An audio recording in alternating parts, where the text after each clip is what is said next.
बेटा hand raise कर दो सभी।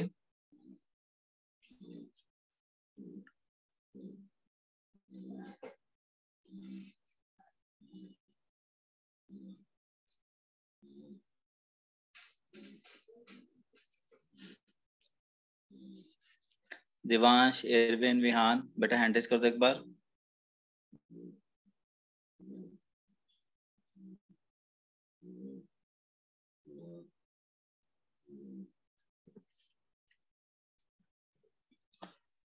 ओके बेटा, आज हमने स्टार्ट करना बेटा न्यू चैप्टर। चैप्टर का नाम है हमारा इनवर्स ट्रिग्नोमेट्रिक फंक्शन। ठीक है, आज के लेक्चर में मैं सिर्फ इसका बेस करवा रहा हूँ। जो चैप्टर है मेन वो हम नेक्स्ट क्लास से स्टार्ट करेंगे, क्योंकि नेक्स्ट क्लास से पहले मैंने कुछ एक काम देना आप लोगों को, जो आप लोगों ने करके आना। काम में कोई इनवर्स ट्रिग्नोमेट्री से रिलेटेड नहीं देने वाला, काम में ट्रिग्नोमेट्री से रिलेटेड देने वाला। तो +1 में ट्रिग्नोमेट्री में जितने भी आपने फॉर्मूलाज वगैरह याद किए होंगे, जो भी फॉर्मूलाज है जितने भी, वो सारे आपने याद करके आना है, ये आपका काम है। तो +1 की ट्रिग्नोमेट्री पूरी रिवाइज आपने करके आनी है अगली क्लास के लिए। ठीक है, क्योंकि जितनी अच्छी तरह से आपको ट्रिग्नोमेट्री आती होगी उतनी ही ज्यादा आपको इनवर्स ट्रिग्नोमेट्री में आसानी होगी। ठीक है, तो अब इनवर्स ट्रिग्नोमेट्री फंक्शन स्टार्ट कर रहा हूँ। तो मैं भी आज क्लास में जल्दी भी छोड़ दूंगा। ठीक है, क्योंकि आज हमने सिर्फ एक बेसिक जो चीज करवानी है मैंने उसी पे ध्यान देना है। जैसे वो टॉपिक खत्म होगा आज की क्लास हम ऑफ कर देंगे। तो मेन जो चैप्टर है वो हमने अगली क्लास से स्टार्ट करना है। तो आज बेसिक मतलब क्या है इनवर्स ट्रिग्नोमेट्रिक फंक्शन का, हम सिर्फ उतना ही समझने की कोशिश करेंगे आज की क्लास में। ठीक है, तो सबसे पहले आप मुझे बताओ कि नाम से क्या मतलब निकल रहा है इनवर्स ट्रिग्नोमेट्रिक फंक्शन। तो पहले अगर हम बात करते हैं ट्रिग्नोमेट्रिक फंक्शन की, तो ट्रिग्नोमेट्रिक फंक्शन से मतलब क्या था? हाँ जी, ट्रिग्नोमेट्रिक फंक्शन से मतलब हमारे पास क्या था मेन? कौन कौन सी मेन ट्रिग्नोमेट्रिक फंक्शन है हमारे पास, या टी रेशियोज कौन कौन से होंगे? साइन आ गया, कोस आ गया, टैन आ गया, कॉट आ गया, सेक आ गया, कोसेक आ गया, यही थे मेन। ठीक है, ओके जी। अब इनवर्स ट्रिग्नोमेट्री का मतलब क्या है? इनवर्स ट्रिग्नोमेट्रिक फंक्शन का मतलब क्या होगा? इसका मतलब क्या है? Inverse of trigonometric function.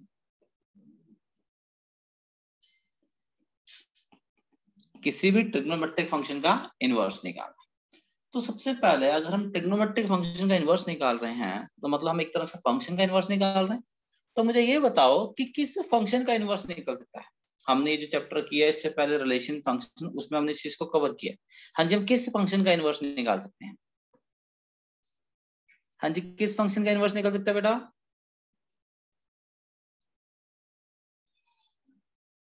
Sir जो हाँ जी, 1 to 1 और ऑन टू होता है। बिल्कुल ठीक जी।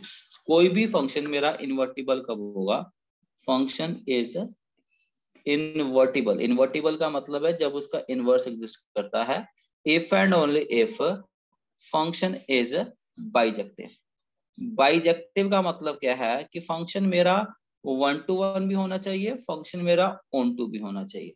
अगर फंक्शन 1 1 एंड ऑन टू है तो हम उस फंक्शन का इनवर्स निकाल सकते हैं।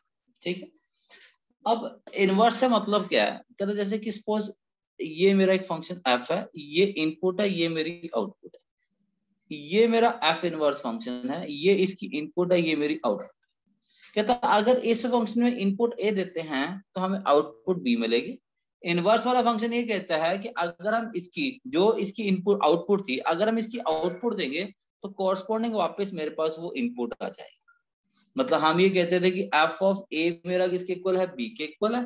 तो एफ इनवर्स ऑफ बी किसके इक्वल होगा? मेरा ए के इक्वल होगा। ये मेरा इनवर्स का बेसिक रूल है। इतनी चीज क्लियर है बेटा जी? तो इनवर्स से मतलब क्या है, ये क्लियर है जी? हाँ या ना तो बोल दो बेटा जी। ओके जी, ठीक है। एक इनवर्स की मैंने डेफिनेशन और भी लिखवाई थी। इनवर्स की डेफिनेशन मैंने ये भी लिखवाई थी कि अगर किसी फंक्शन का जो इनवर्स रिलेशन है वो अपने आप में फंक्शन हो, तब भी हम उस फंक्शन को क्या कहेंगे? इनवर्टिबल फंक्शन कहेंगे। तो ये पिछला बेस था जी। ठीक है, अब हम बात कर रहे हैं वापस अपना मेन चीज, मेन मुद्दा हमारा क्या है? Inverse of trigonometric function. और ट्रिग्नोमेट्रिक फंक्शन कौन से थे हमारे पास, ये फंक्शन है। तो मेरे को इन फंक्शंस का इनवर्स निकालना है। तो सबसे पहली चीज क्या है, तो ये बताओ कि इन फंक्शन का इनवर्स कब निकल सकता है, जब ये सारे के सारे फंक्शन मेरे 1 1 भी होंगे एंड 1 2 भी होंगे। ये चीज क्लियर है जी? हाँ जी क्लियर है बेटा जितनी चीज? ओके जी। तो सबसे पहले हम बात कर रहे हैं फंक्शन y ऑफ x की, कि मैंने एक फंक्शन ले लिया जी f ऑफ x, मेरा फंक्शन है मेरा sin ऑफ x, ठीक है। अब मैं आप लोगों से जानना चाहता हूं कि ये जो फंक्शन sin x है, ये फंक्शन मेरा क्या 1 1 ऑन टू है? हाँ जी, क्या ये फंक्शन 1 1 ऑन टू है?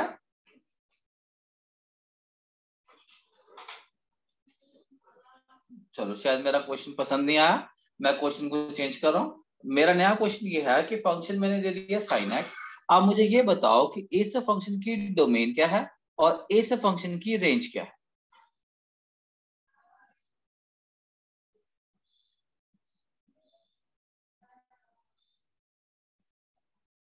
हाँ जी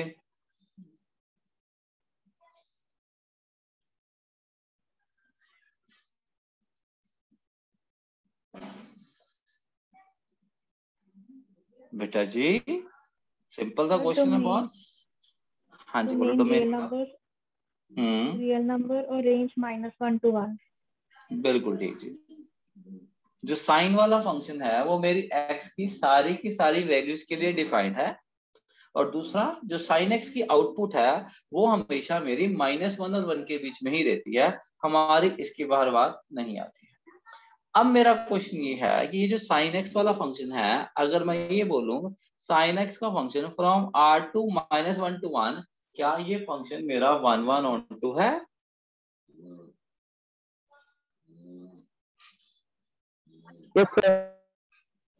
है जी, सभी ये कह रहे हैं बेटा?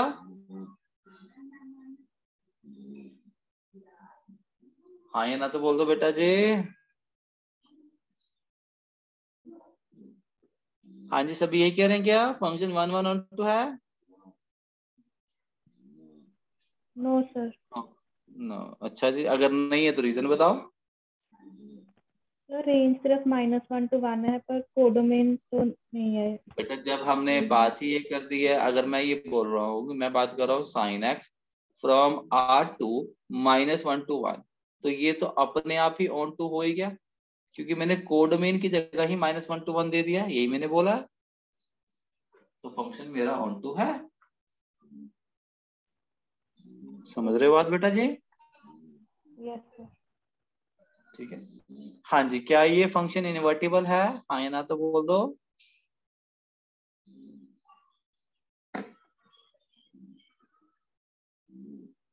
हाँ जी, इनवर्टिबल है कि नहीं है?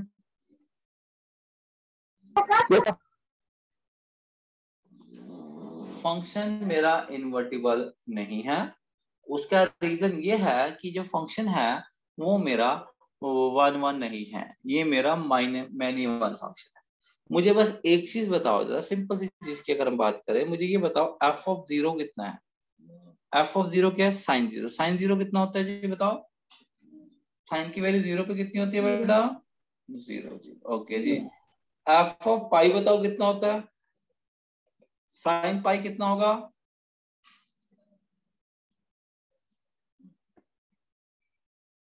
हाँ जी, साइन पाई कितना होगा?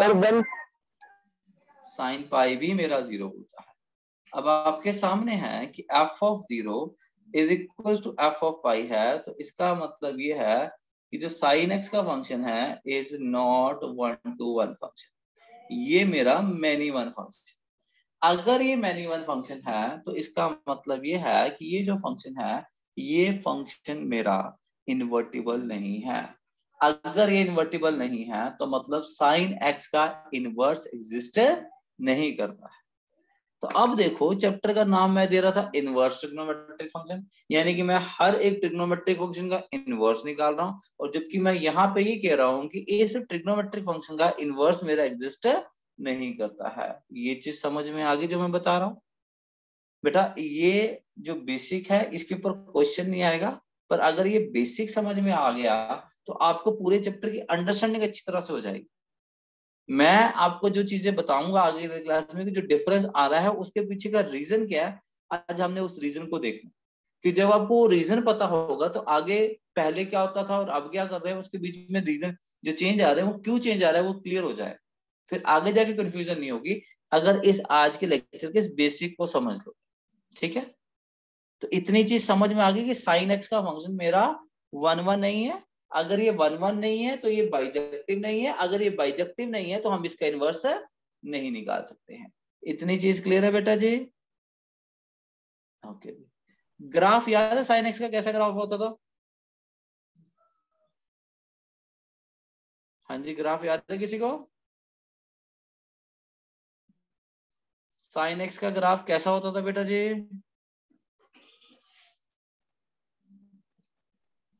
सर उसका नाम नहीं याद।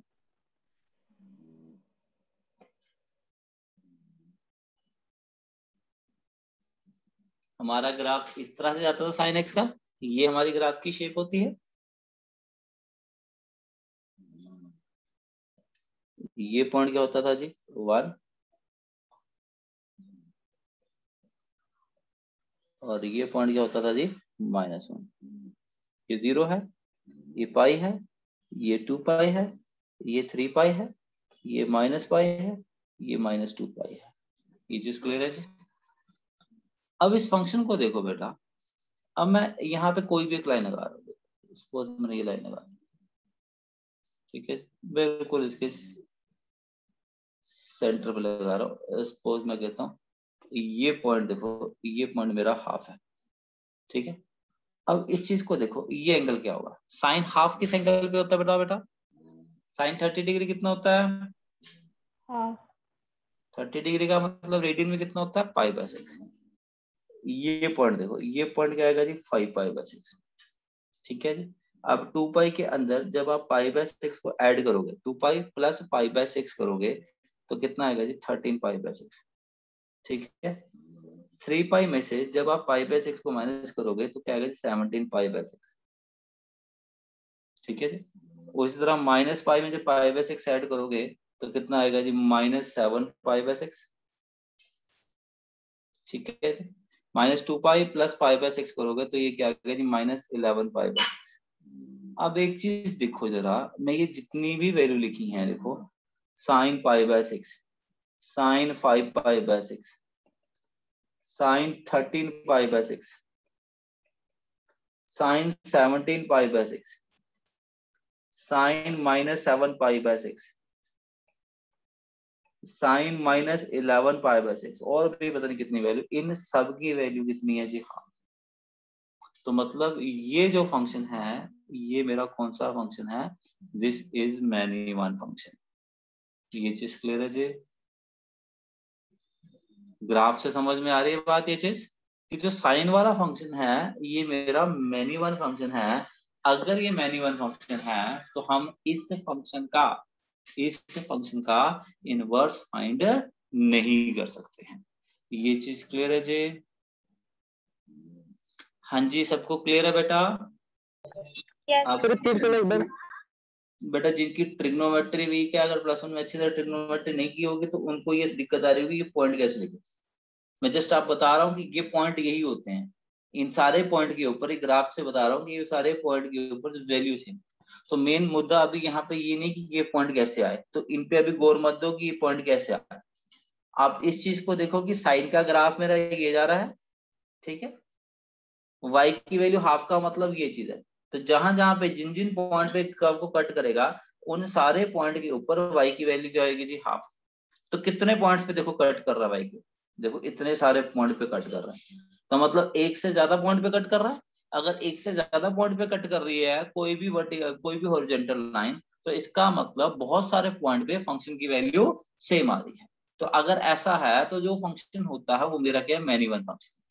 अगर आप इस रेड लाइन इस लाइन को नहीं देखना चाहते, आप इस लाइन को देखो, ये लाइन तो ग्राफ को कट कर रही है। देखो कहाँ कहाँ कट कर रही है? 0 पे। साइन 0 कितना होता है जी? 0। ये क्या है? पाई। साइन पाई कितना होता है जी? 0। साइन 2 पाई कितना होता है जी? 0। साइन 3 पाई कितना होता है जी? 0। साइन माइनस पाई कितना होता है जी? 0। साइन -2 पाई कितना होता है जी? 0। जितने भी पाई के मल्टीपल्स होते हैं सब पे साइन क्या होता है जी, 0। ये चीज क्लियर है जी। तो आपके सामने देखो कितने सारे पॉइंट्स की वैल्यू सेम आ रही है। अगर इतने सारे पॉइंट की वैल्यू सेम आ रही है तो इसका मतलब क्या है कि जो फंक्शन है वो मेरा मैनी वन फंक्शन। अब मैनी वन फंक्शन का हमारा इनवर्स एग्जिस्ट नहीं कर सकता। अब उसके पीछे रीजन देखो क्या है। देखो इनवर्स में क्या होता है, जैसे मैं ही कहता हूं कि अगर एफ ऑफ ए मेरा बी है तो एफ इनवर्स ऑफ बी कितना हो जाएगा जी, ए। जैसे मैं यहाँ पे ये बोलूं कि एफ ऑफ 0 मेरा 0 है, अगर हम इससे इनवर्स पे जाए तो एफ इनवर्स ऑफ 0 कितना आएगा जी, 0। लेकिन अगर मैं सेकंड वाले को यूज करूं और मैं आपसे ये पूछूं कि एफ इनवर्स ऑफ 0 कितना है, तो सेकंड वैल्यू से क्या आ जाएगा जी, पाई। इसी तरह से हम एफ इनवर्स ऑफ 0 को, एफ इनवर्स को 0 को 0 भी लिख सकते हैं, पाई भी लिख सकते हैं, 2 पाई भी लिख सकते हैं, 3 पाई भी लिख सकते हैं, कुछ भी लिख सकते हैं। तो मतलब एक इनपुट के कोरस्पॉन्डिंग हमारी एक से ज्यादा आउटपुट आ रही है, और फंक्शन तभी होता है जब मेरी एक इनपुट के कोरस्पॉन्डिंग सिर्फ और सिर्फ एक आउटपुट है। मैनी इनपुट्स की आउटपुट सेम हो सकती है, पर एक इनपुट की मैनी आउटपुट फंक्शन में नहीं आ सकती। तो इसका मतलब इनवर्स वाला मेरा फंक्शन नहीं है। तो ये चीज मैं समझाना चाह रहा था कि अगर हम रेगुलर साइन एक्स का फंक्शन यूज करते हैं तो उस फंक्शन का इनवर्स वैलिड नहीं है। क्या ये चीज समझ में आ गई सबको? हाँ जी बेटा जी, क्लियर है जी? हाँ या ना तो बोल दो। ओके, अब मैं आपसे एक चीज पूछता हूँ बेटा, ये मैंने साइन एक्स का ग्राफ ड्रॉ किया, ठीक है। साइन के अलावा और हमारे कौन कौन से ट्रिग्नोमेट्रिक फंक्शन, कॉस हो गया, टैन हो गया, सिकेंड हो गया, कोसेक हो गया, ये सारे हो गए जी, और कोट हो गया जी, ठीक है जी। क्या आप इनके ग्राफ ड्रॉ कर सकते हैं? जिन स्टूडेंट्स को रिमेनिंग 5 ट्रिग्नोमेट्रिक फंक्शंस के ग्राफ आते हैं वो हैंड रेज कर दो फटाफट, फटाफट हैंड रेज कर दो बेटा।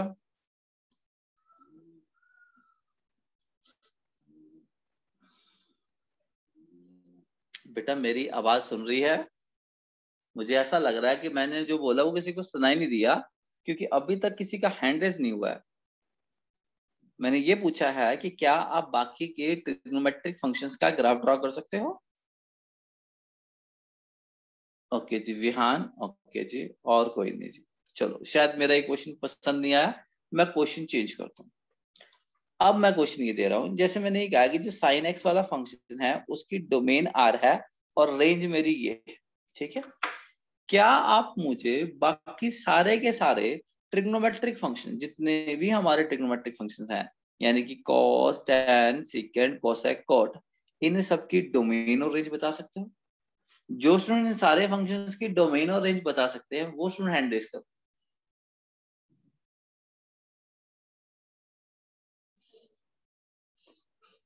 सिर्फ एक ही स्टूडेंट का हैंड रेज हुआ है अभी तक।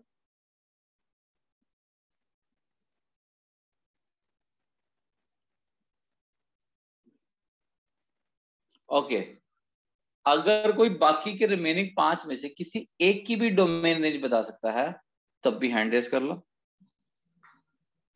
बट अब इससे सिंपल क्या करूंगा मैं, किसी एक साइन के अलावा कोई भी और ट्रिग्नोमेट्रिक फंक्शन जिसकी आपको डोमेन एंड रेंज पता है तब भी आप हैंड रेज कर सकते हो। अरे बेटा मैं तो इसलिए दिया था ये क्वेश्चन ताकि सबके हैंड रेज होता है।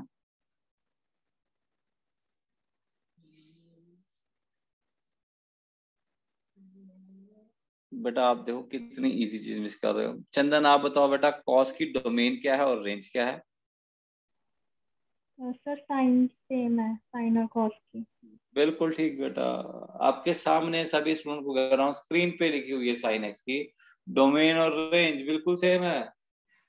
यही मेरी डोमेन साइन की होती है और यही मेरी कॉस की होती है, रेंज भी यही मेरी साइन की होती है, यही मेरी कॉस की होती है। cos x is defined for all values of x, ठीक है जी।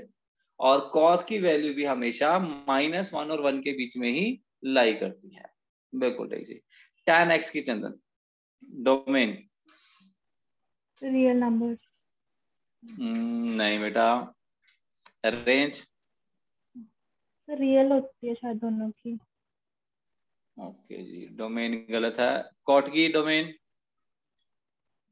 Sir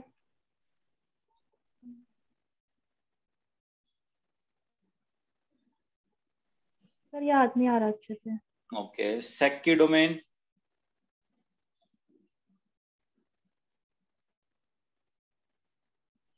real numbers. गलत है। रेंज सेक एक्स की सर -1 to 1। नहीं बेटा जी। चलो पहले फिर डोमेन और रेंज ही देखो बेटा, सारे ट्रिग्नोमेट्रिक फंक्शंस की इसी के ऊपर ही हमारी ये चीज है। अब फंक्शन, ठीक है जी, डोमेन, रेंज। फंक्शन ले रहा हूं मैं sine x. Sine x x की सारी वैल्यूज के लिए डिफाइंड होता है और साइन की जो आउटपुट होती है वो -1 to 1 के बीच में लाई करती है। ठीक है, साइन के बाद बात कर रहा हूं मैं कॉस एक्स। कॉस एक्स भी एक्स की सारी वैल्यूज के लिए डिफाइंड होता है और इसकी जो वैल्यू होती है वो किसके बीच में लाई करती है, -1 to 1। ठीक है, tan x। अब tan x के बारे में बात करने से पहले मैं एक चीज जानना चाहता हूं। अब मुझे बता सकते हो साइन मेरा जीरो कहाँ पे होता है? साइन जीरो कहाँ पे होता है? जितने भी पाई के मल्टीपल्स है उन सारे पॉइंट पे साइन मेरा जीरो होता है। ठीक है, क्लियर है? मुझे ये बताओ cos x जीरो कब होता है? cos x जीरो कहाँ पे होता है? किस एंगल पे cos मेरा जीरो होता है? 90 डिग्री। 90 डिग्री। अगर रेडियन में बात करें तो रेडियन में क्या आ जाएगा मेरा पाई/2। ठीक है, अब फंक्शन हमें पता है पीरियोडिक है, ठीक है, या फिर ये कह लो कि फंक्शन मेरा मैनी वन है, तो इसका मतलब अकेले पाई/2 पे तो cos जीरो नहीं होगा। पाई/2 के साथ साथ और भी कई इनफाइनाइट पॉइंट्स हैं जहां पे cos जीरो है। तो कोई भी और पॉइंट बताओ पाई/2 के अलावा जहां पे cos x की वैल्यू जीरो होती है। कोई भी और पॉइंट पाई/2 के अलावा जिसपे cos x मेरा जीरो है, एनी पॉइंट अदर देन पाई/2। कोई भी स्टूडेंट बोल सकता है आंसर? हाँ जी बेटा, 3π/2। बिल्कुल ठीक जी। 3π/2, 5π/2, 7π/2, -π/2, -3π/2, -5π/2, जितने भी π/2 के ऑड मल्टीपल्स होते हैं उन सभी के ऊपर cos मेरा क्या होता है जी, जीरो होता है। ये चीज क्लियर है जी? तो दो चीजें आपने हमेशा याद रखनी है, ये कभी भी नहीं भूलनी है। ठीक है जी, sine x is equal to 0 कब जीरो होगा? जब मेरा x पाई का मल्टीपल होगा। पाई के मल्टीपल को हम किससे रिप्रेजेंट करते हैं? n पाई से रिप्रेजेंट करते हैं। ये चीज क्लियर है जी?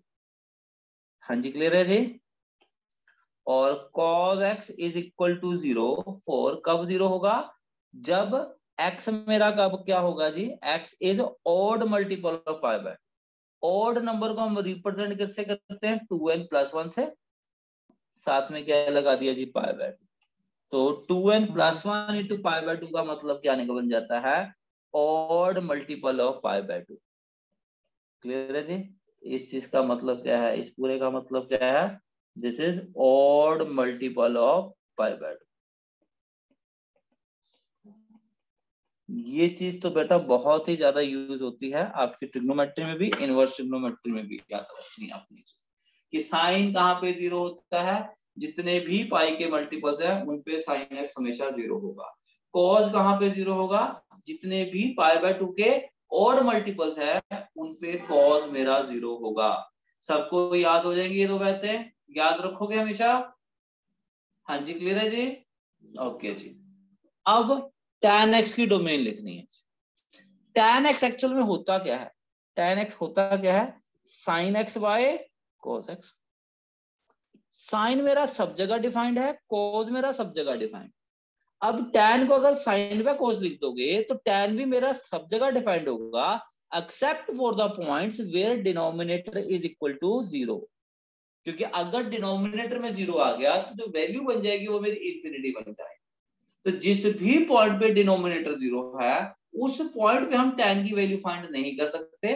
बाकी सारे के सारे पॉइंट्स पे हम tan x की वैल्यू को फाइंड कर सकते हैं। ये चीज क्लियर है जी? हाँ जी क्लियर है जी? हाँ जी क्लियर है जी? ओके जी। अब देखो tan मेरा साइन बाय कोस है, तो tan कहां पे डिफाइंड होगा? सारे पॉइंट पे डिफाइंड होगा, पर उन पॉइंट्स को छोड़ देंगे जहां पे cos 0 है। cos 0 कहां पे होता है? π/2 के ऑड मल्टीपल्स पे 0 होता है।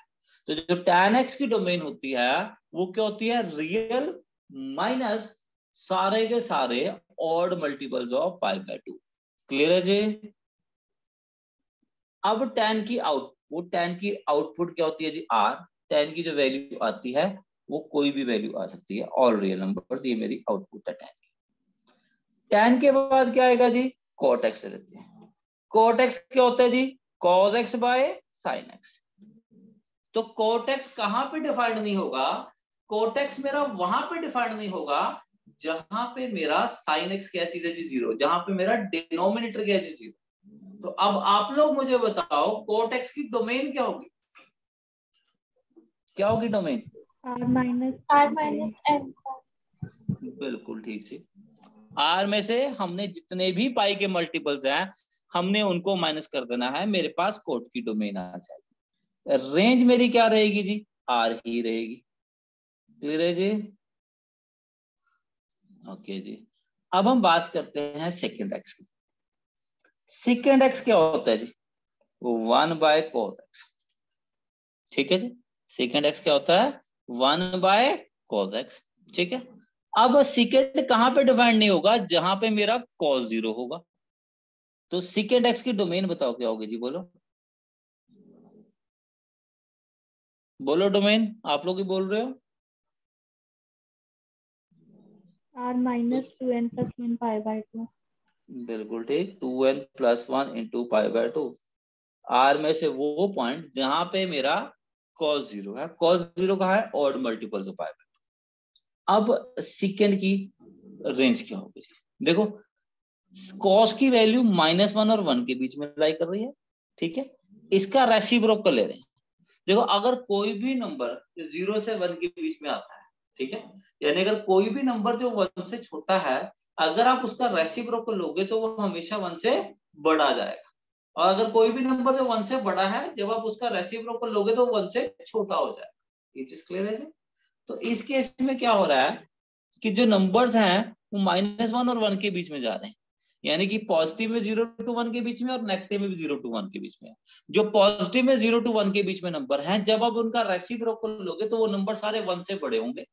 और जो नेगेटिव में 0 और -1 के बीच में है, जब आप उनका रेसिप्रोकल लोगे तो वो नंबर -1 से छोटे होंगे। तो इसकी जो रेंज होती है वो क्या होती है? -∞ to -1 यूनियन 1 to ∞। बाकी इसको लिखने का एक और तरीका भी है, और हम क्या लिख सकते हैं? r minus open interval -1 to 1। तो दोनों में से किसी भी एक तरह से आप इसकी रेंज लिख सकते हो। उसके बाद आता है हमारे पास cosec x।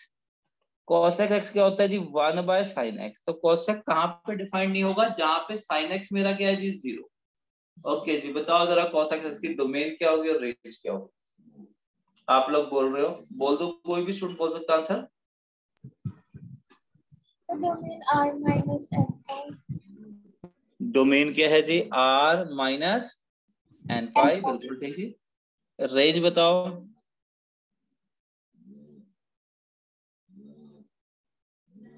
देखो साइन की वैल्यू भी किसके बीच में लाई करती है? -1 to 1। उसका रेसिप्रोकल ले रहे हो तो सेम ऊपर वाला ही केस है। अगर सेम ऊपर वाला केस है तो रेंज भी मेरी क्या रहेगी जी? सेम ही रहेगी।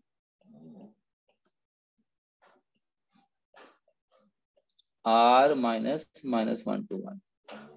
ठीक है जी, समझ में आ गई बात? साइन और कॉस की वैल्यू देखो, डोमेन सबको याद होगी बेटा, ये जरूर याद रखनी है डोमेन और रेंज, ये कभी नहीं भूलनी। हाँ जी, डोमेन याद होगी सबकी। साइन और कॉस की क्या चीज है जी? r है। ठीक है जी, ये याद रखने आसान है। बाकी tan कोसिकेंट सेकंड कोसेक में ये देखना डिनोमिनेटर में क्या चीज आ रही है, वो चीज 0 नहीं होनी चाहिए, तो r माइनस वो चीज करनी है। तो उसके लिए याद रखना है साइन 0 कब होगा, n पाई पे, और cos 0 कहां पे होगा, 2n plus 1 into pi by 2 पे 0 होगा। तो डोमेन सबको याद होगी बेटा जी, हाँ या ना तो बोल दो। ओके जी, अब हम बात करने जा रहे हैं रेंज की। अब रेंज देखो, साइन और कॉस की वैल्यू हमेशा -1 to 1 के बीच में लाई करती है। टैन और कोट कोई भी वैल्यू ले सकता है, तो टैन और कोट की रेंज क्या होगी जी, R। अगर हम सेकंड कोसेक की बात करें तो साइन मेरा क्या है, -1 to 1 के बीच में, बाकी का जो इंटरवल बचा वो मेरा किसका है, कोसेक का।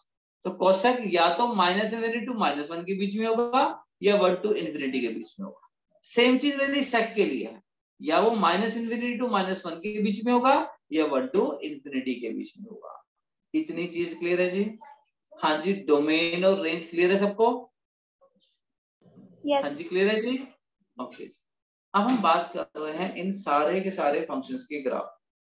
तो आपने सारे फंक्शंस के ग्राफ को याद भी रखना है, ठीक है जी। तो ग्राफ मैं आपको दे रहा हूँ, स्क्रीन पे देखो, सारे के सारे फंक्शंस का ग्राफ आ रहा है, दिख रहा है आपको? पहले वाला ग्राफ कौन सा है, साइन का।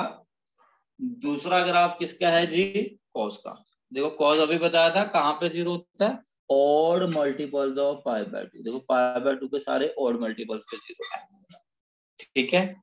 फिर आ रहा है जी कोसेक, ठीक है जी। इस हम क्या लिख देते हैं, इसको इस तरह से लिख देते हैं, कोसेक। कोसेक मेरा कहाँ पे होगा जी, देखो ये कोसेक है, ये सेक है, ये टैन है, और ये मेरा कोट है, ठीक है।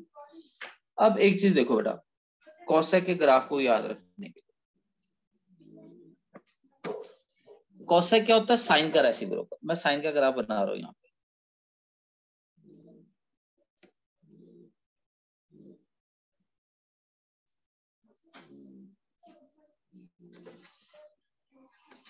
अगले वाले में मैं कोस का ग्राफ बना रहा हूँ।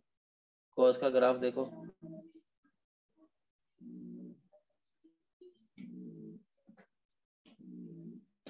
ये मेरा कोस का ग्राफ है जी, दिख रहा है आपको डिफरेंस? तो आपने क्या करना है, ये कर्व है, इसके कॉरस्पॉन्डिंग ये ऊपर जा रही है, पूरा इन्फिनिटी तक जा रहा है, ठीक है। ये कर्व है, यहाँ पे ये पूरी इन्फिनिटी तक ऐसे जा रही है, लंबी जाती है, इन्फिनिटी तक जाती है ये चीज। तो ये भी क्या है, ये इन्फिनिटी तक जा रही है, ये भी कहाँ जा रही है, इन्फिनिटी तक जा रही है, ठीक है। हर एक पीक के साथ पीक टच करनी है, क्लियर है जी? तो आपके सामने देखो, साइन और कॉस की वैल्यू किसके बीच में लाई कर रही है, -1 to 1 के बीच। इसके ऊपर और इसके नीचे मेरा कोसेक है, सेम चीज इसके ऊपर और इसके नीचे मेरा क्या चीज है जी, सेक। ये क्लियर है जी? हाँ जी क्लियर है जी। अब ये मेरा है टैन का ग्राफ और ये मेरा क्या है, कोट का ग्राफ। तो मैं 5 मिनट दे रहा हूँ आप लोगों को, मैं चाहता हूँ ये ग्राफ आप याद रखो। तो बेसिक ट्रिग्नोमेट्री को आपने हमेशा याद रखनी ही रखनी है, बहुत सी चीजें क्लियर हो जाती है। खासतौर पे जितने भी नॉन मेडिकल वाले स्टूडेंट्स है बेटा, उनको तो ग्राफ सारे टिप्स पे होने चाहिए, ठीक है जी। तो 5 मिनट दे रहा हूँ, फटाफट कोशिश करो, एक बार खुद बना के देखो इनको।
हाँ जी बेटा, बना रहे हो? बना के देख रहे एक बार बेटा खुद बना के देखो, तभी ये चीज आएगी। कोशिश करो जरा।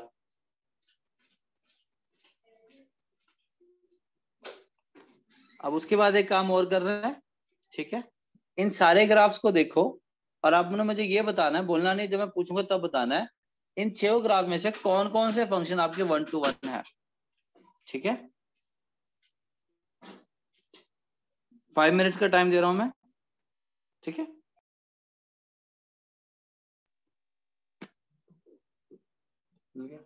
वो मेरे मर्ज हो गया था, लेकिन मैंने बाकी वीडियो डाल दी। ध्यान से बोला।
हाँ जी बेटा जी, हो रहा जी।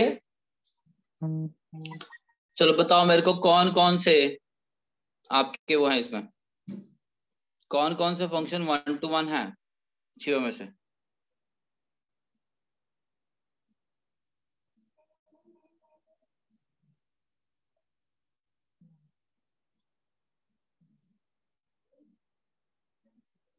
हाँ जी बताओ मेरे को,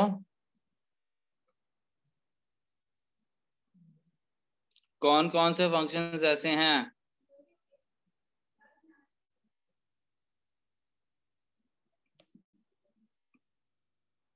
बेटा आवाज आ रही है मेरी?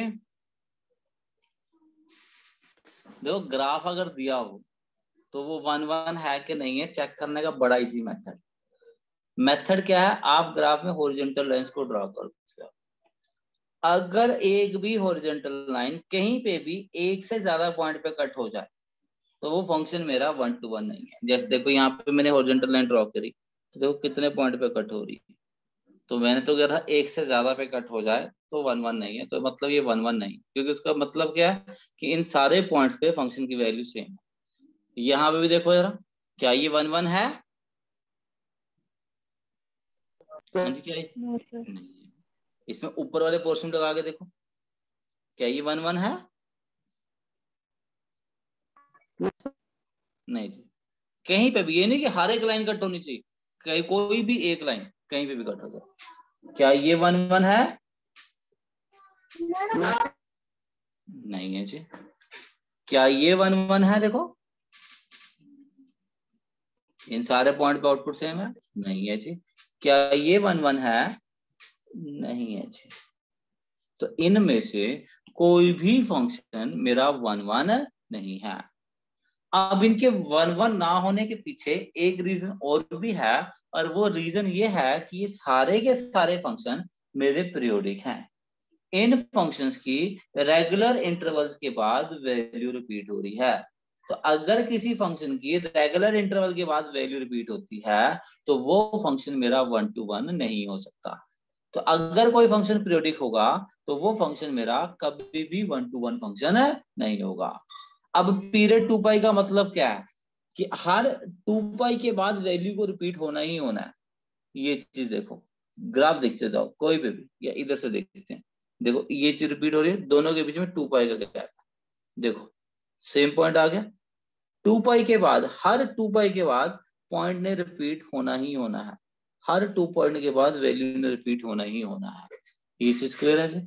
सेम चीज मेरी कॉस में देखो, हर 2 पाई के बाद वैल्यू रिपीट होती रहेगी, हर 2 पाई के बाद वैल्यू रिपीट होती रहेगी। ठीक है, सेम सिक देखो कोसेक में हर 2 पाई के बाद वैल्यू रिपीट होती रहेगी, हर 2 पाई के बाद वैल्यू रिपीट होती रहेगी। tan में हर पाई के बाद वैल्यू रिपीट होती रहेगी, कोसेक में हर कोट में हर पाई के बाद वैल्यू रिपीट होती रहेगी। तो ये हमारे क्या थे इनके पीरियड, ये चीज क्लियर है जी। तो इनमें से कोई भी फंक्शन मेरा 1 to 1 नहीं है, सारे के सारे फंक्शंस मेरे क्या हैं, मैनी वन। अगर सारे के सारे मैनी वन फंक्शन हैं तो कोई भी फंक्शन मेरा इनवर्टिबल नहीं है। तो इनमें से किसी भी फंक्शन का इनवर्स एग्जिस्ट नहीं करता है। ये चीज समझ में आ गई जी सबको? हाँ जी, क्लियर है जी? ओके जी। अब चैप्टर का नाम था हमारा इनवर्स ट्रिग्नोमेट्रिक फंक्शन, यानी कि हमें सबका इनवर्स भी निकालना है। तो अब इनवर्स निकालने के लिए हम क्या करते हैं, हम एक काम करते हैं, हम फंक्शंस की डोमेन को रिस्ट्रिक्ट कर देते हैं। कहने का मतलब ये है कि अगर हम बात करें तो अगर आप ब्रांच देखो ये ब्रांच अगर मैं इसकी बात करूं तो ये ब्रांच इस ग्राफ में इनफाइनाइट टाइम्स रिपीट हो रही है। अब वो आपकी अपनी मर्जी है, चाहे ब्रांच को ऐसे चूज कर लो, इतना सा चूज कर लो या इतना सा पोर्शन चूज कर लो, मतलब वैल्यूज आपकी रिपीट होती जा रही है इनफाइनाइट टाइम। तो हम क्या करेंगे, हम एक ऐसी ब्रांच चूज करेंगे जिससे फंक्शन मेरा 1 1 भी बन जाए और ऑन टू। देखो ऑन टू बनाने का तरीका सेम है, बड़ा इजी है। ऑन टू बनाने का तरीका क्या है कि जो कोडोमेन है, कोडोमेन की जगह हम क्या लिख देंगे, रेंज। तो फंक्शन मेरा क्या बन गया जी, ऑन टू बन गया। ठीक है, 1 1 बनाने के लिए हम sine cos cosec sec tan और कॉट इनकी डोमेन को रिस्ट्रिक्ट करने जा रहे हैं। अब देखो हम इनकी डोमेन को किस तरह से रिस्ट्रिक्ट कर रहे हैं, यानी कि पूरा पार्ट ना लेके मैं उसका बीच का एक पार्ट चूज कर रहा हूं। अब वो पार्ट देखो मैं क्या चूज करूं, फर्स्ट में मैं ये पार्ट चूज कर रहा हूं। देखो क्लियर है, ये थोड़ा और डार्क करूं, थोड़ा डार्क और ले लेते हैं। ये देखो इतना पार्ट चूज कर लिया मैंने, ये चीज क्लियर है जी। देखो cos x के अंदर देखो मैं जो पार्ट चूज कर रहा हूं वो मैं ये पार्ट चूज कर रहा हूं। ठीक है जी, हाँ जी क्लियर है बेटा जी। सेकेंड में जो पार्ट चूज कर रहे हैं ये वाला, ये मेरा सेकेंड का पार्ट चूज कर लिया। सेक के अंदर हम पार्ट चूज कर लेते हैं ये वाला,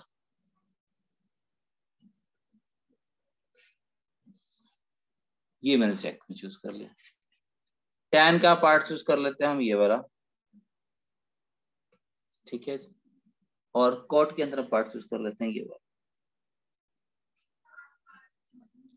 तो अगर मैं पूरे ग्राफ ना लेके, अगर मैं पूरे ग्राफ ना लेके सिर्फ इतना ही पार्ट लूं तो अब ये देखो, क्या ये फंक्शन 1 1 है जी, और फंक्शन मेरा ऑन टू भी है। ये फंक्शन भी मेरा 1 1 भी है, फंक्शन मेरा ऑन टू भी है। ये फंक्शन भी मेरा 1 1 भी है और फंक्शन मेरा ऑन टू भी है। ये फंक्शन भी मेरा 1 1 भी है और ये फंक्शन मेरा ऑन टू भी है। तो इस तरह चूज करने पे, इस तरह चूज करने के ऊपर ये सारे के सारे फंक्शन मेरे क्या बन जाएंगे, इनवर्टिबल फंक्शन बन जाएंगे। ये चीज क्लियर है सबको? हाँ जी क्लियर है बेटा जी? Yes sir. हाँ जी क्लियर है जी? ओके जी। तो देखो अब एक चीज और,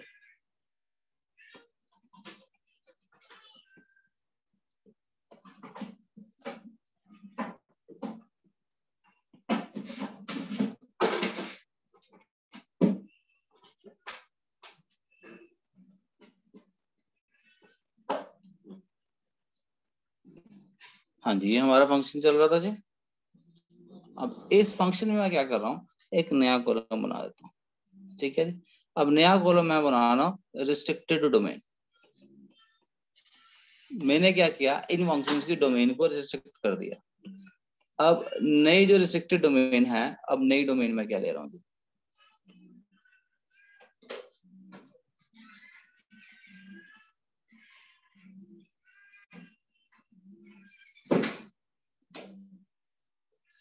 साइन के अंदर मैं ले रहा हूं जी -π/2 to +π/2। कॉस के अंदर ले रहे हैं जी 0 to π। tan के अंदर हम ले रहे हैं ओपन इंटरवल -π/2 टू +π/2। कोट में ले रहे हैं ओपन इंटरवल 0 to π। ठीक है जी। सेक की ले रहे हैं -π/2 टू +π/2। सॉरी सेक की नहीं, सेक की यहाँ पे सेक की ले रहे हैं 0 to π -π/2 और कोसेक की लेंगे -π/2 टू +π/2 और इसमें से हमने 0 को माइनस कर दिया। तो अगर मैं इस नई डोमेन को और इसको कोडोमेन मान लूं तो जो फंक्शन बनेगा वो सारे के सारे मेरे क्या बन जाएंगे, इनवर्टिबल फंक्शन बन जाएंगे। ठीक है जी। तो मैं ये कहूंगा कि साइन एक्स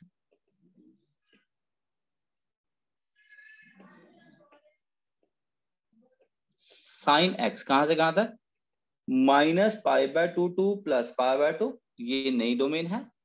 कोडोमेन में हम क्या ले लेंगे जी, रेंज -1 to 1।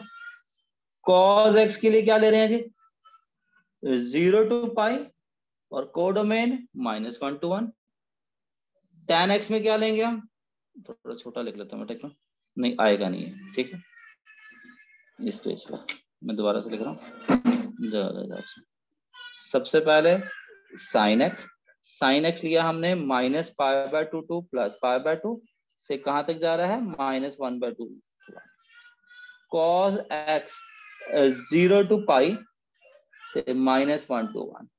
ठीक है जी। tan x open interval -π/2 to +π/2 से हमारा r है। cot x open interval 0 to π से r जी। ठीक है जी। और उसके बाद हमारे पास हम ले लेते हैं जी cosec x। cosec x है -π/2 टू +π/2 -0। इससे हम ले रहे हैं r -1 to 1 और sec x 0 to π -π/2 से r -1 to 1। तो अगर हम इनकी बात करें तो ये सारे के सारे क्या हैं जी, इनवर्टिबल। ठीक है जी। ये सारे के सारे मेरे क्या हैं, 1 1 on 2 फंक्शन है। तो ये चीज क्लियर है जी? हाँ जी क्लियर है जी? Yes sir. ओके जी।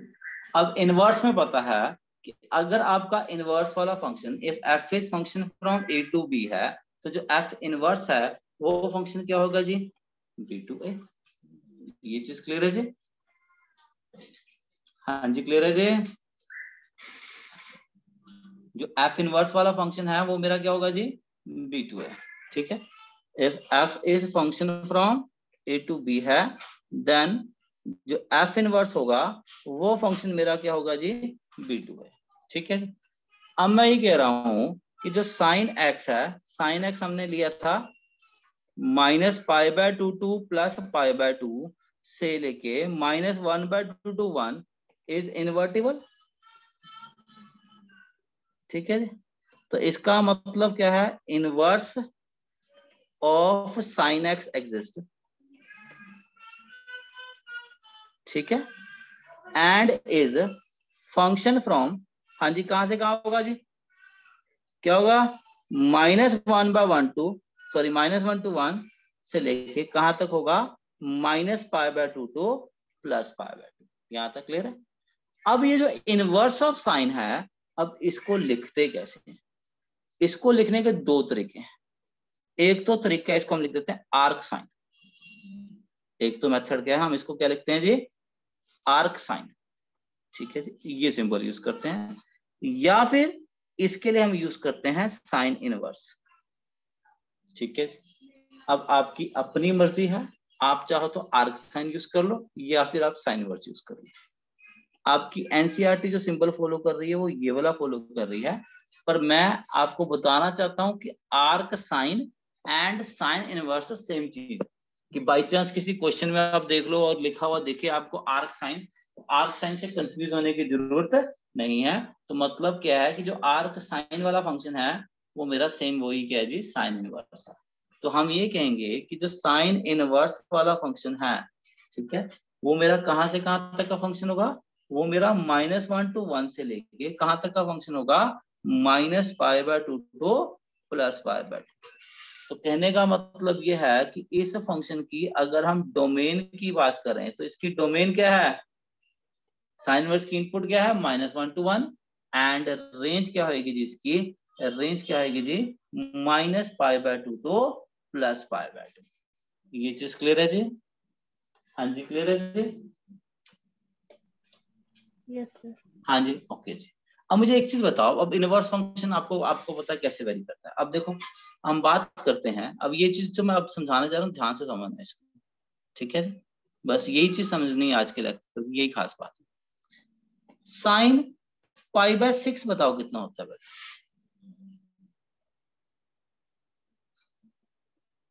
Sir sin 30, sir sin 30। Sine 30 की वैल्यू क्या होगी बेटा? हाफ। अगर साइन π/6 हाफ है तो मुझे बता सकते हो इनवर्स फंक्शन में साइन इनवर्स ऑफ हाफ कितना होगा? देखो अगर f ऑफ a मेरा b के इक्वल है तो f इनवर्स ऑफ b किसके इक्वल होगा, a। तो साइन इनवर्स ऑफ हाफ कितना होगा जी हमारा, π/6। समझ में आ गया जी? कि इसकी देखो इसकी इनपुट में एंगल जा रहा था, आउटपुट में एक नंबर आ रहा था।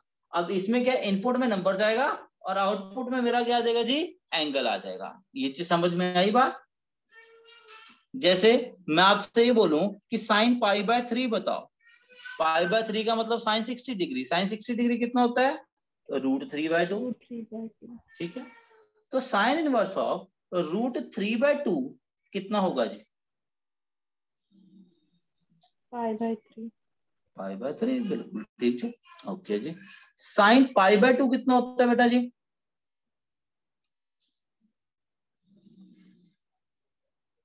साइन π/2 कितना होता है बेटा, 1। अब बेटा कहीं स्टूडेंट को समझ में आ गई होगी जो बात मैंने आज बोली थी कि भी नेक्स्ट क्लास से पहले +1 की पूरी ट्रिग्नोमेट्री रिवाइज करके आनी है। क्यों करके आनी, रीजन पता लग गया? क्योंकि हर चीज को हमने ट्रिग्नोमेट्री से जोड़ के ही करना है।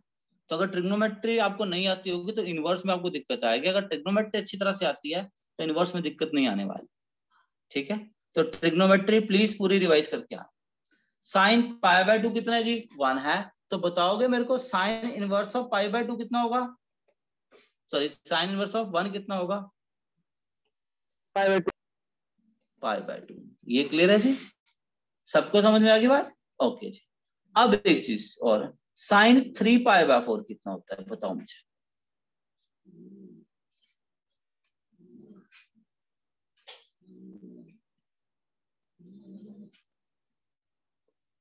कोई भी स्टूडेंट बोल दो साइन 3π/4 कितना होता है।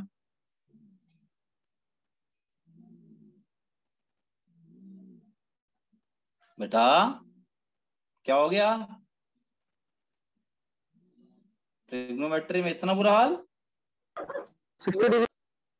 बेटा क्या बात कर रहे हो, 3π/4 60 डिग्री थोड़ी होगा, 3π/4 इज 135 डिग्री।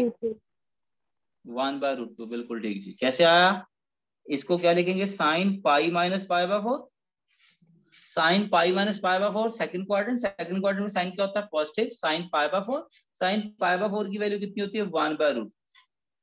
तो कहने का मतलब ये है कि साइन 3π/4 ऐसा लिख देते हैं,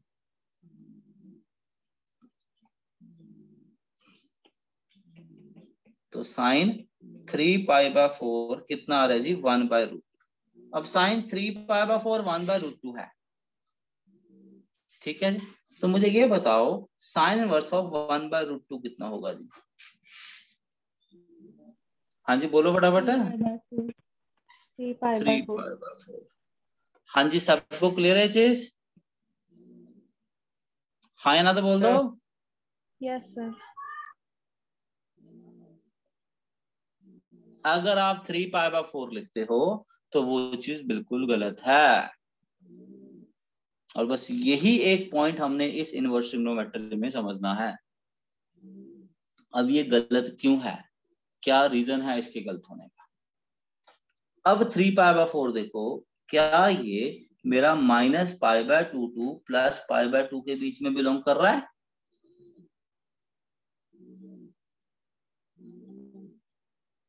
क्या ये एंगल देखो -π/2 यानी कि -90 डिग्री से लेके +90 डिग्री तक, ये मेरी रेंज है। जो भी वैल्यू आएगी वो -90 से +90 के बीच में आएगी। 3π/4 क्या 135 डिग्री, क्या 135 डिग्री -90 से +90 के बीच में लाई कर रहा है? नो नहीं। सर। No sir. इसकी ये जो वैल्यू आ रही है वो गलत है। करेक्ट आंसर क्या है कि इसकी जो वैल्यू होती है वो मेरी क्या है जी, π/4। आपके सामने देखो sin π/4 भी मेरा क्या है जी, 1/√2 है।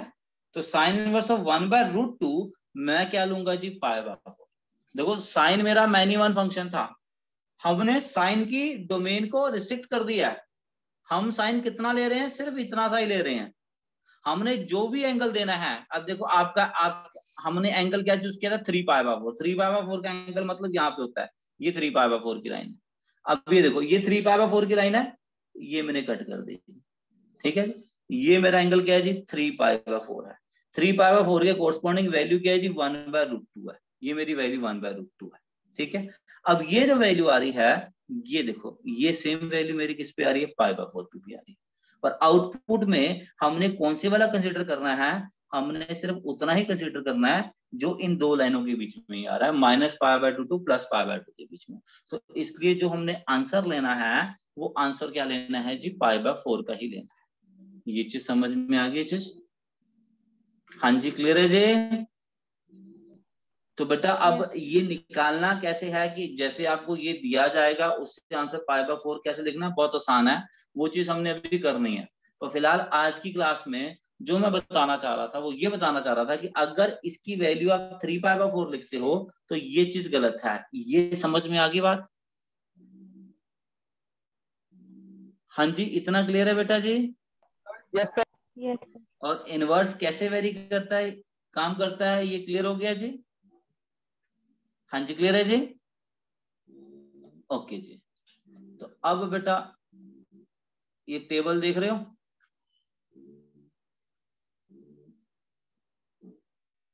फंक्शन ये सारे दिए हुए जी, ये डोमेन और ये मेरी रेंज।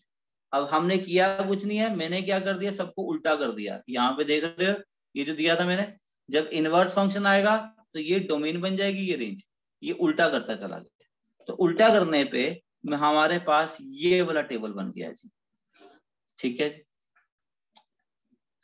कुछ भी बेटा इनवर्स ट्रिग्नोमेट्री अगर आपने करनी है तो सबसे पहला स्टेप जो है वो ये कि इस टेबल को टिप्स पे होना चाहिए, इसमें कुछ भी किसी को कोई गड़बड़ नहीं होनी चाहिए, ठीक है। ये सबको याद होना चाहिए, इसमें गड़बड़ नहीं होनी चाहिए।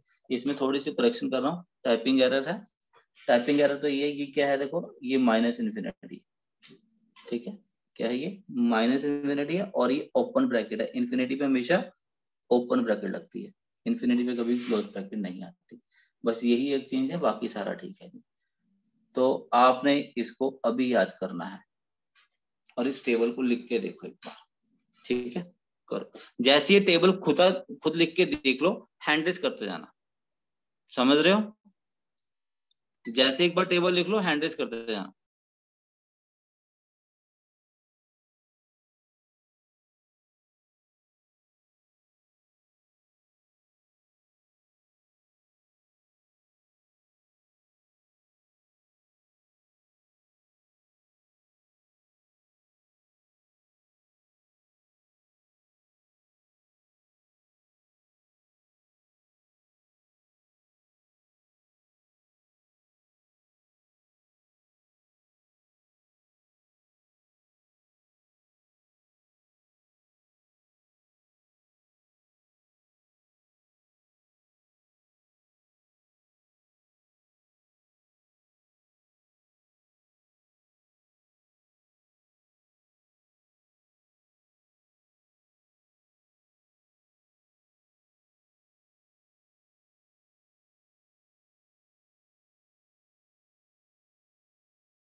हाँ जी बेटा, सबके हैंड रेज नहीं हुए अभी तक, इतना टाइम क्यों लग रहा है?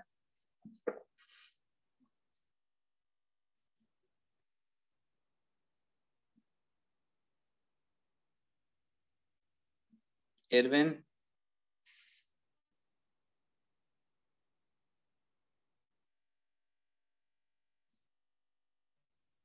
दिवांश, स्पर्श,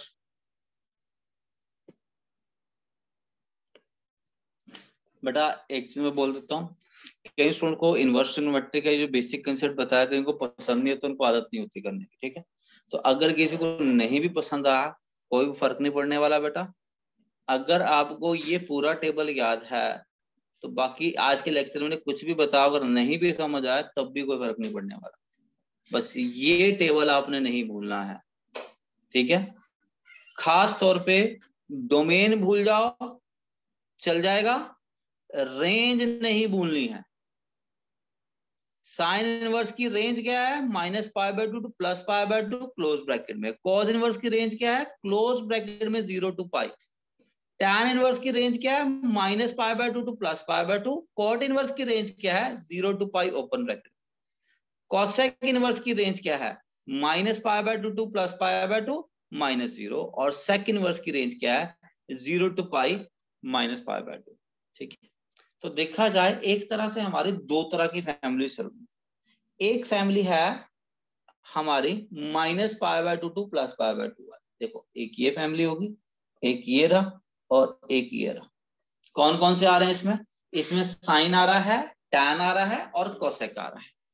और दूसरी फैमिली हमारी कौन सी है? दूसरी फैमिली आती है हमारे पास कॉस की, कॉट की एंड सेक की, ठीक है। तो इनको इस तरह से याद रखनी है कि एक मेरी -π/2 टू +π/2 वाली फैमिली है और दूसरी मेरी 0 to π वाली फैमिली है। क्लियर है? अब इनमें देखो कैसे वेरी कर रहे हैं। फर्स्ट में क्या है? Close bracket. सेकंड में क्या? Open bracket. थर्ड में क्या? Close bracket minus centre value, mid value. ये क्लोज्ड में, यहां ये ओपन में, यहां ये क्लोज्ड में, माइनस क्या आएगी जी? Mid value. ये क्लियर है जी? तो इनको इस तरह से याद रखना है। इनवर्स ट्रिग्नोमेट्री में हम ऐसे ही करेंगे कि एक फैमिली मेरी साइन इनवर्स की है, एक फैमिली मेरी कॉस इनवर्स की है। साइन इनवर्स की फैमिली का मतलब -π/2 टू +π/2। कॉस इनवर्स वाली फैमिली का मतलब क्या? 0 to π। साइन इनवर्स की फैमिली में क्या आ रहा है जी? हमारे पास साइन इनवर्स आ रहा है, टैन इनवर्स आ रहा है एंड कोसेक इनवर्स आ रहा है। और कॉस इनवर्स की फैमिली में क्या आ रहे हैं? कॉस इनवर्स आ रहा है, कॉट इनवर्स आ रहा है एंड सेक इनवर्स आ रहा है। इतनी चीज याद होगी सबको? हाँ जी याद है जी। डोमेन नहीं भी याद चल जाएगा काम, रेंज नहीं भूलनी है। सबसे मेन इंपॉर्टेंट चीज क्या चीज है जी? हमारे पास रेंज है, रेंज आपने याद रखनी है। रेंज में कोई गड़बड़ नहीं होनी चाहिए। रेंज टिप्स पे जाइए कि जैसे ही फंक्शन बोलूं वैसे ही रेंज निकलनी चाहिए इनवर्स ट्रिग्नोमेट्रिक फंक्शन की। सबसे ज्यादा हमारी रेंज ही काम आनी है, हर क्वेश्चन में हम रेंज की ही बात करेंगे। तो रेंज हमेशा याद रखनी है। डोमेन भूल जाओ कोई चक्कर नहीं पड़ने वाला, पर रेंज जैसी भूलोगे क्वेश्चन गलत हो जाएगा। क्लियर है सबको? हाँ जी क्लियर है जी? Yes sir. अब बेटा मैंने आपको कहा है कि मेन चैप्टर मैंने अगली क्लास में स्टार्ट करना है, ठीक है जी। अगली लेक्चर मिस मत करना, ठीक है जी। बहुत इंपॉर्टेंट लेक्चर है, बेसिक चीज वही है, वही चीज से हमने आगे क्वेश्चन को यूज करना, ठीक है। तो मेन कंसेप्ट मैंने अगली क्लास में बताना, ठीक है। तो ये चीज आपको याद करके आनी है, प्लस जितने ट्रिग्नोमेट्री के +1 के फॉर्मूलाज हैं, ये ट्रिग्नोमेट्री जितने रिवाइज करके आ सकते हो वो करके आने। अब एक एक्स्ट्रा काम हम और कर रहे हैं आज, ठीक है। अब वो है ग्राफ्स ऑफ ट्रिग्नोमेट्रिक फंक्शन, ठीक है। Inverse trigonometric function. अब इनवर्स ट्रिग्नोमेट्रिक फंक्शन में ग्राफ कैसे निकालते हैं?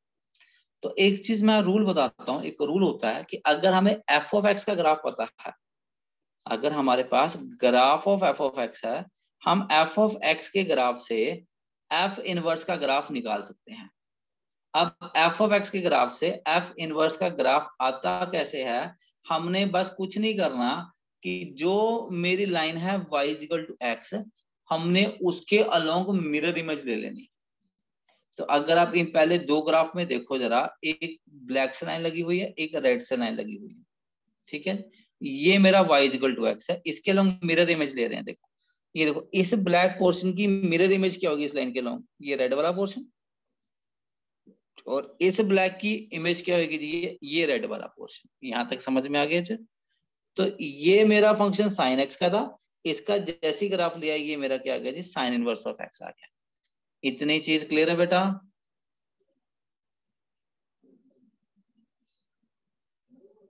हाँ जी क्लियर है जी? हाँ या ना तो बोल दो।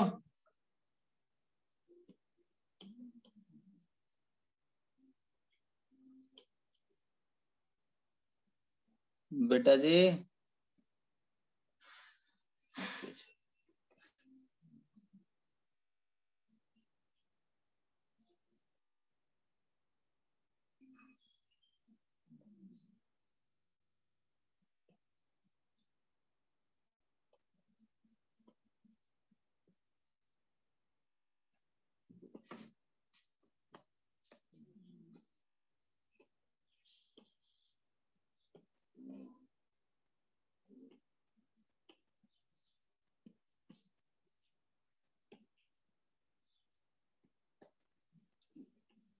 देखो, ये मेरा साइन इनवर्स का फंक्शन था।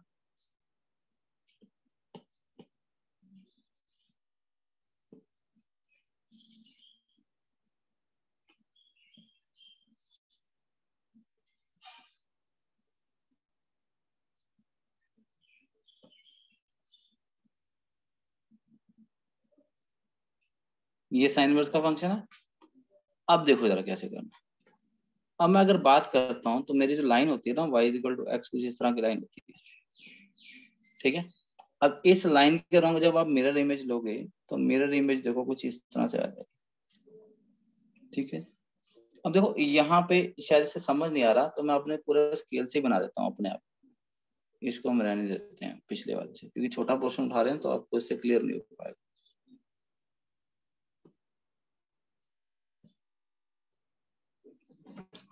साइन का ग्राफ देखो ना,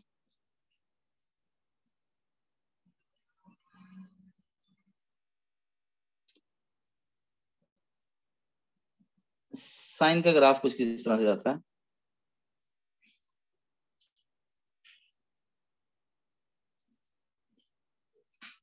ये मेरा साइन का ग्राफ है। ये पॉइंट क्या है जी, π/2। ये क्या है, -π/2। ये मेरा क्या है जी, 0। ठीक है जी। यहाँ पे एक सेंट्रल में मैं लाइन ले रहा हूँ।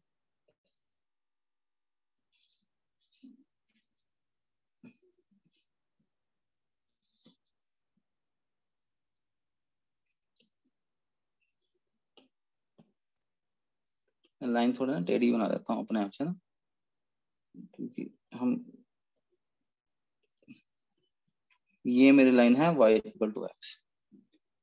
पहला मेथड क्या कहता है, पहला मेथड क्या कहता है कि आपने इस लाइन के अलोंग क्या लेनी है जी, मिरर इमेज लेनी है। जब आप इस लाइन के अलोंग मिरर इमेज लोगे तो देखो ये ग्रीन वाले की मिरर इमेज इधर से ये आ जाएगी और इधर से मेरी ये वाली आ जाएगी, ठीक है।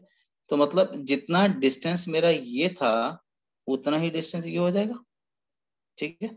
और जितना डिस्टेंस ये था उतना डिस्टेंस ये हो जाएगा। तो अगर हम उस हिसाब से देखेंगे तो ये पॉइंट क्या आ जाएगा जी, π/2। ये पॉइंट क्या आ जाएगा जी, -π/2। अब ये डिस्टेंस, जितनी ये हाइट थी, जितनी ये हाइट थी उतनी अब ये हाइट होगी। ये हाइट कितनी थी, 1 वाली, तो ये पॉइंट क्या आ जाएगा जी, 1। और ये पॉइंट क्या आ जाएगा जी, -1। इतनी चीज क्लियर है जी। तो ये जो रेड वाला है, ये रेड वाला मेरा जो ग्राफ है, ये रेड वाला मेरा ग्राफ किस चीज का है जी, साइन इनवर्स ऑफ एक्स का। ग्रीन वाला जो ग्राफ था वो साइन एक्स का था, रेड वाला ग्राफ किसका है जी मेरे पास, साइन इनवर्स ऑफ एक्स का है, ठीक है जी। और ये ग्रीन वाला ग्राफ क्या था, y is equal to sine x का है। तो सारी बुक्स के अंदर जनरली इस ग्राफ को ड्रॉ करने का आपको यही मेथड दिया जाता है, ठीक है। मैं आपको इसके अलावा एक नया मेथड और बता रहा हूँ, ठीक है जी। क्योंकि मेरे हिसाब से ये जो दूसरा वाला मेथड मैं बता रहा हूँ ये ज्यादा इजी है, ठीक है जी। ये एक्चुअली मेथड एक स्टेप का है, मैं एक स्टेप की जगह 2 स्टेप में करने जा रहा हूँ। ध्यान से समझना क्या है जी, कहता जी ये ओरिजिनल ग्राफ है, ये हमारा क्या है, ओरिजिनल ग्राफ है,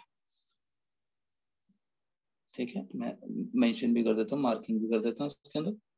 ये π/2 है ये डिस्टेंस कितना है जी 1 है, ये डिस्टेंस क्या है, ये क्या है जी -π/2 है, और ये क्या है जी -1 है। ठीक है,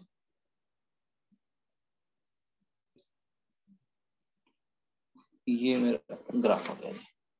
ठीक है,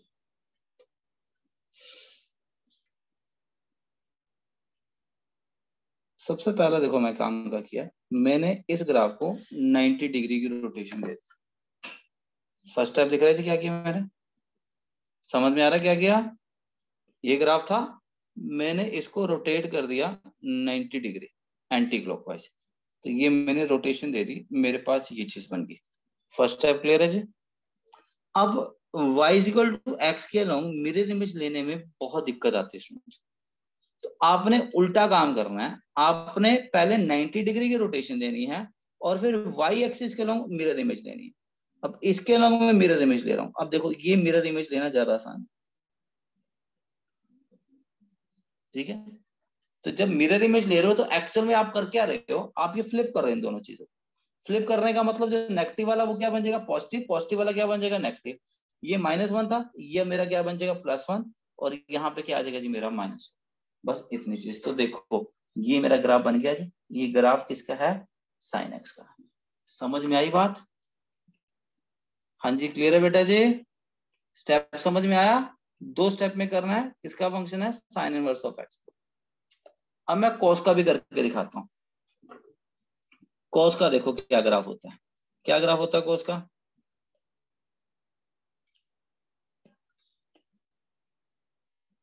ग्राफ ऑप्शनल है, अगर किसी स्टूडेंट को दिक्कत है ग्राफ करने में तो वो छोड़ सकता है, खासतौर पर कॉमर्स वाले स्टूडेंट्स ग्राफ को स्किप कर सकते हैं।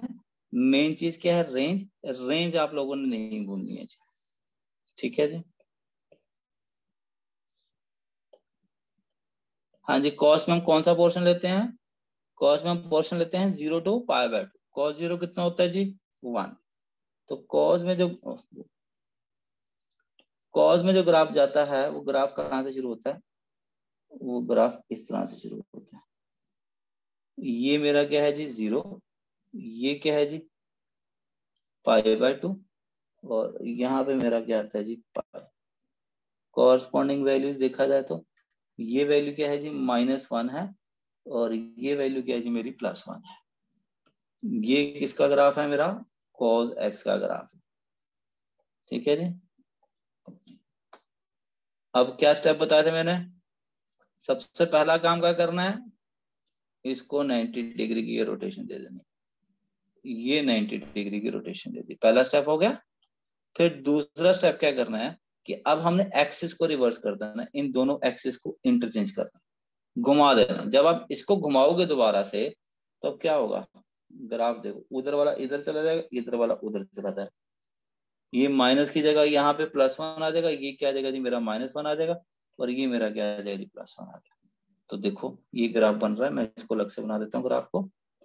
तो ग्राफ हमारा कैसा बन रहा है कोस का,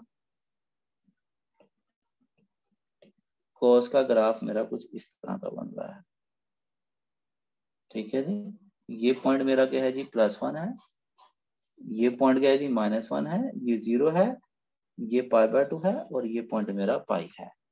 ये चीज क्लियर है जी, तो ये ग्राफ किसका है y = cos inverse of x का। ठीक है, तो अब आप लोगों का होमवर्क क्या है बेटा, होमवर्क में ये देखो ये दोनों ग्राफ मैं आपको दिखा चुका हूं। ठीक है, हर एक में प्रिंसिपल चेन कौन सी लेनी है वो मैंने रेड वाले से शो करी हुई। सभी ग्राफ को आपने हर एक ग्राफ को 90 डिग्री की रोटेशन देना। ठीक है, इस डायरेक्शन में 90 डिग्री की आपने इस डायरेक्शन में रोटेशन देनी है, और फिर y एक्सिस के लोग फ्लिप कर देना है ग्राफ को, तो मेरे पास इनवर्स का ग्राफ बन जाएगा। बाकी आप दूसरी चीज एक और कर सकते थे कि जैसे मैं कहता था इसके अलोंग ये लो, इसके अलोंग मिरर इमेज लेनी है। अब ये देखो इसके अलोंग जब मिरर इमेज लोगे तो वो लेनी आसान है कि मुश्किल है। देखो अब मैं बोलूं इसकी मिरर इमेज निकाल लो, तो इसकी मिरर इमेज निकालने में कहीं को दिक्कत आया थी कि इस तरह से मिरर इमेज लेनी है, समझ रहे हो बात। लेकिन जो मैंने रोटेशन करके फ्लिप करने वाला मेथड बताया उसमें दिक्कत नहीं आती है। तो आपने इन सब के अंदर सेम चीज करनी है, कर लोगे, और सबके ग्राफ बनाने हैं। आप बना के चेक कर लेना, ग्राफ मेरे यही आने चाहिए।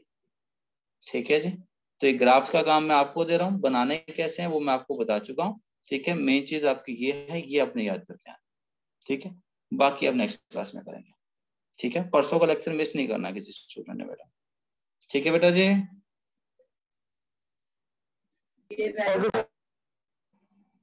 ठीक है बेटा, मैं क्लास एंड कर रहा हूँ। क्या बेटा?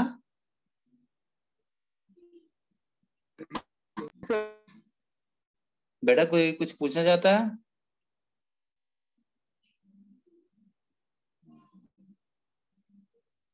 ठीक है बेटा, मैं एंड कर रहा हूँ।